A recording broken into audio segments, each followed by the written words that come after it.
ಅಂತಾರಾಷ್ಟ್ರೀಯ ಮಾರುಕಟ್ಟೆಯಲ್ಲಿ ಕಚ್ಚಾ ತೈಲ ಬೆಲೆ ದಿನದಿಂದ ದಿನಕ್ಕೆ ಏರಿಕೆ ಆಗ್ತಾ ಇದೆ. ಇದರ ಎಫೆಕ್ಟ್ ಭಾರತದ ವಾಹನ ಸವಾರರ ಮೇಲೆ ತಟ್ತಾ ಇದೆ ಅಂತ ಹೇಳ್ಬೋದು. ತೈಲ ಕಂಪನಿಗಳು ಪೆಟ್ರೋಲ್ ಮತ್ತು ಡೀಸೆಲ್ ದರವನ್ನು ಏರಿಕೆ ಮಾಡ್ತಾ ಇದ್ದಾರೆ. ನಾವಿವತ್ತು ರಾಯಚೂರಿನ ಒಂದು ಪೆಟ್ರೋಲ್ ಬಂಕಲ್ಲಿದ್ದೇವೆ.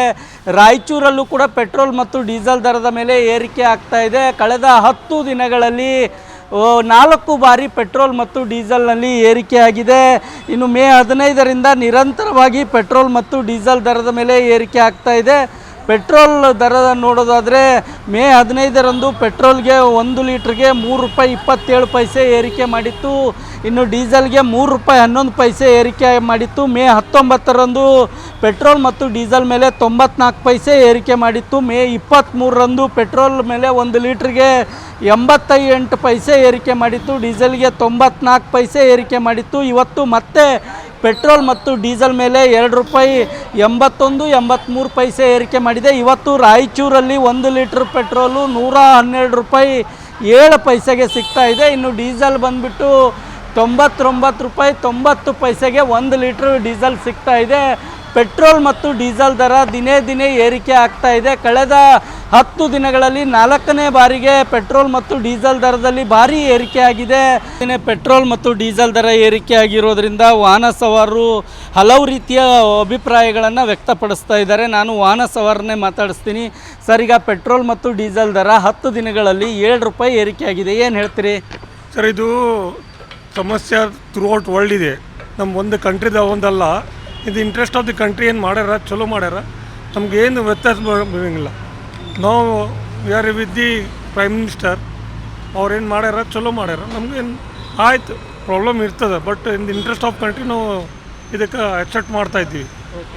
ಇನ್ನು ಬೇರೆ ಬೇರೆ ವಾಹನ ಸವಾರರು ಕೂಡ ಇದ್ದಾರೆ, ಅವ್ರನ್ನೂ ಕೂಡ ಮಾತಾಡಿಸ್ತೀನಿ. ಯಾಕೆಂದರೆ ಪೆಟ್ರೋಲ್ ಮತ್ತು ಡೀಸೆಲ್ ದರ ಏರಿಕೆ ಆಗ್ತಾ ಇದೆ. ಸರ್, ಈಗ ಡೀಸೆಲ್ ಮತ್ತು ಪೆಟ್ರೋಲ್ ರೇಟ್ ಏರಿಕೆ ಆಗ್ಯದಲ್ಲಿ ಏನು ಹೇಳ್ತೀರಿ ಸರ್? ಏನು ಪ್ರಾಬ್ಲಮ್ ಆಗ್ತಾ ಇದೆ? ಏನು ಪ್ರಾಬ್ಲಮ್ ಅಂದರೆ ಬಡಗರು problem sir. Diesel rate petrol rate ಏರಿದ್ರೆ ಬಡಗರು ಪ್ರಾಬ್ಲಮ್ ಮಾಡ್ಕೊಂಡು ತಿನ್ನೋರಿಗೆ ಆಗ್ತಾ ಇದೆ. ಪದೇ 10 ದಿನಗಳಲ್ಲಿ ₹7 ಹೆಚ್ಚಳ ಆಗಿದೆ. ಏನು ಹೇಳ್ತೀರಿ ಸರ್? ಇವತ್ತಿನ ದಿನ ಹೆಂಗಿದೆ ಅಂದರೆ ಗೋರ್ಮೆಂಟು ಪ್ರತಿಯೊಂದು ತನ್ನ ಲಾಭಕ್ಕಾಗಿ ಪ್ರತಿಯೊಂದು ರೇಟ್ ಹೆಚ್ಚಾಗ್ತಾಯಿದೆ.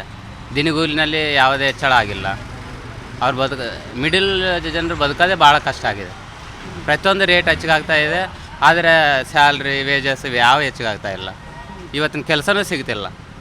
IT ಅವರೆಲ್ಲ ಅವ್ರನ್ನ ತೆಗೆಯಕತ್ತಾರ, ಕೆಲಸಗಳೇ ಇಲ್ಲ. ಖಾಲಿ ಗೋರ್ಮೆಂಟ್ ಇದೆ, ಏರಿಕೆ ಪ್ರತಿಯೊಂದರಲ್ಲಿ ಏರಿಕೆ ಆಗಿದೆ. ಎಲ್ಲ ಬೋಗಸ್ ಸ್ಕೀಮ್ಗಳು, ಎಲ್ಲ ಫೇಕ್. ಎಲ್ಲ ತೈಲನೂ ಇವಾಗ ಆಲ್ರೆಡಿ ಬೇರೆ ರಫ್ತು ಆಗ್ತಿರುವಂಥ, ನಮ್ಮ ಆಮದಾಗ್ತಿರುವಂಥ ತೈಲ ಅಲ್ಲಿನೂ ಭಾಳ ಅಡೆತಡೆಗಳಾಗಿದ್ದಾವೆ. ಆದ್ರೂ ರೇಟ್ ಅಂತೂ ಹೆಚ್ಚಿಗೆ ಆಗ್ತಾನೇ ಇದೆ. ಏನು ಮಾಡೋಕ್ಕಾಗಲ್ಲ ಇದು. ಇದು ವಾಹನ ಸವಾರರು ತಮ್ಮ ಅಳಲನ್ನು ವ್ಯಕ್ತಪಡಿಸ್ತಾ ಇದ್ದಾರೆ. ಪೆಟ್ರೋಲ್ ಮತ್ತು ಡೀಸೆಲ್ ದರ ಏರಿಕೆ ಕುರಿತಂತೆ ಯುವಕರು ಏನು ಹೇಳ್ತಾರೆ ಅನ್ನೋದು ಕೇಳೋಣಂತ. ಸರ್, ಈಗ 10 ದಿನಗಳಲ್ಲಿ ಪೆಟ್ರೋಲ್ ಮತ್ತು ಡೀಸೆಲ್ ಏನು ಬೆಲೆಗಳಿದೆಯೋ 4ನೇ ಬಾರಿ ಏರಿಕೆ ಆಗಿದೆ. ಏನು ಹೇಳ್ತೀರಿ ನೀವು? ಏನು ಹೇಳ್ಬೇಕು ಸರ್? ಇದಕ್ಕೆ ಏನು ಹೇಳೋಕ್ಕಾಗಲ್ಲ. ನಾವು ಹೇಳಿದ್ರೆ ಏನು ಕೇಳ್ತಾರ? ಸರ್ಕಾರದವರು ಕೇಳಲ್ಲ. ಎಲ್ಲರ ಕಲಿತು ಪ್ರತಿಭಟನೆ ಮಾಡಬೇಕು, ಹೋರಾಟ ಮಾಡಬೇಕು, ಏನಾದರೂ ಒಂದು ಮಾಡಬೇಕು, ಜಾಗೃತಿ ಮಾಡಬೇಕು. ಹಾಗಾದರೆ ಏನಾದರೂ ಆಗ್ಬೋದು. ಇನ್ನು ಬೇರೆ ಬೇರೆ ವಾಹನ ಸವಾರರು ಕೂಡ ಇದ್ದಾರೆ, ಅವ್ರನ್ನೂ ಕೂಡ ಮಾತಾಡಿಸ್ತೀನಿ ಅಂತ.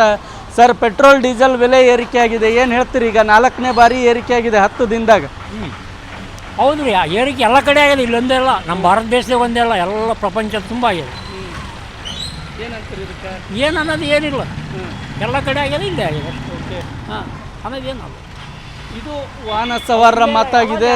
ಎಲ್ಲ ದರಗಳ ಏರಿಕೆ ಆಗಿದೆ. ಜಗತ್ತಿನಾದ್ಯಂತ ಕೂಡ ತೈಲಗಳ ಬೆಲೆಗಳಲ್ಲಿ ಏರಿಕೆ ಆಗಿದೆ. ಅದರಂತೆ ನಮ್ಮ ದೇಶದಲ್ಲೂ ಕೂಡ ಏರಿಕೆ ಆಗಿದೆ ಅನ್ನುವಂಥ ಮಾತುಗಳು ವಾಹನ ಸವಾರರಿಂದ ಕೇಳಿ ಬರ್ತಾ ಇದೆ. ರಾಯಚೂರಿಂದ ಕ್ಯಾಮ್ರಾಮನ್ ಶ್ರೀನಿವಾಸ್ ಜೊತೆಗೆ ಜಗನ್ನಾಥ್ ಪೂಜಾರಿ, ಏಷ್ಯಾನೆಟ್ ಸುವರ್ಣ ನ್ಯೂಸ್.